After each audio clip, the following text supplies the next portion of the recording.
राधा स्वामी जी। आत्मा और परमात्मा। हमारी आत्मा स्त्री है और परमात्मा इसका पति है। यह आत्मा रूपी स्त्री परमात्मा रूपी पति के चरणों में जाकर ही खुशी प्राप्त कर सकती है और हमेशा के लिए सुहागिन हो सकती है। गुरु अमरदास जी फरमाते हैं, पीर सच्चे ते सदा सुहागन। फिर फरमाते हैं, जिन्हीं घर जाता अपना से सुखिए भाई। जो वापस अपने असली घर पहुंच जाते हैं वे सदा के लिए सुख और शांति प्राप्त कर लेते हैं। मौलाना रूम भी फरमाते हैं, ई जहां जिंदा ओ माँ जिंदानिया, हुफरा कन जिंदा व खुदरा व रिहा। यानी यह जहान कैद खाना है जिसमें हम कैद हैं। कैद खाने की छत में सुराख करके यहाँ से भाग निकलो। बहुत से संत महात्माओं ने आत्मा और परमात्मा के रिश्ते को स्त्री और पति का रिश्ता कहकर समझाया है, क्योंकि स्त्री हमेशा पति के चरणों में जाकर ही सुख और शांति प्राप्त कर सकती है। अगर एक स्त्री अपने पति के चरणों से दूर हो जाती है तो उसे चाहे दुनिया भर की इज्जत दे दें, कितना ही रुपया पैसा दे दें, उसके मन को कभी सुख और शांति नहीं मिल सकती। वह अपने प्रियतम या पति के प्यार में ही सुख और शांति प्राप्त कर सकती है। गुरु अर्जुन देव जी फरमाते हैं, हर नाह न मिलिए साजने कत पाइये विश्राम, जित घर हर कंत ना प्रगटई भट्ट नगर से ग्राम। श्रब सिगार तंबोल रस सण देही सब खाम। रामकृष्ण परमहंस परमात्मा और आत्मा के रिश्ते को माँ और बेटे के रिश्ते से याद करते हैं। जब तक बच्चा माँ की निगरानी में है उसे कोई चिंता नहीं रहती और वह हर प्रकार से खुश रहता है। ईसा मसीह ने इस रिश्ते को बाप और बेटे के रिश्ते से याद किया है, क्योंकि जब तक बेटे के सिर पर बाप की छत्र छाया है उसे कोई गम या फिक्र नहीं हो सकता।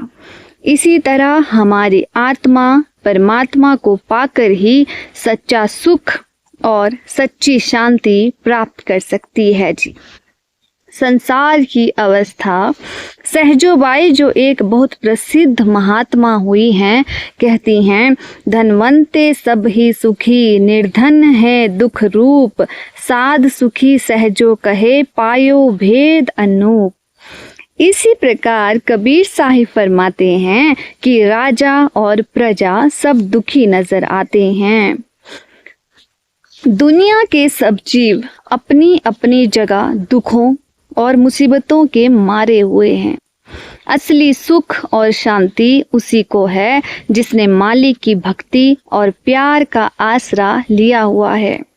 हम दुनिया के जीव उस परमात्मा को तो भूले बैठे हैं, उसकी खोज ही नहीं करते, उसकी भक्ति की ओर हमारा ख्याल ही नहीं है और दुनिया की शक्लों और पदार्थों में सुख और शांति ढूंढने की कोशिश करते हैं।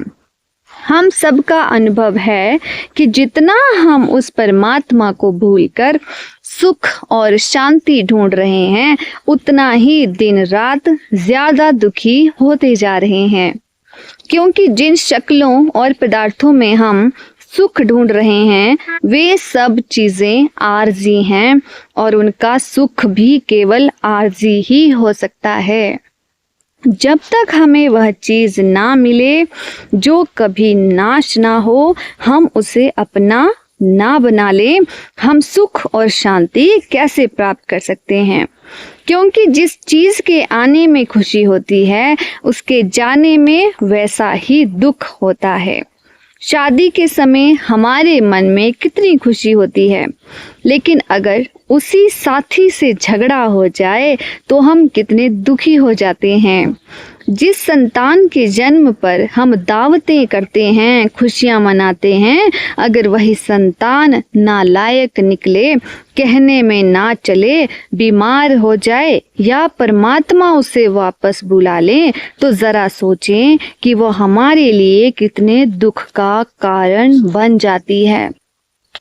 हम दुनिया की धन दौलत में सुख ढूंढने की कोशिश करते हैं।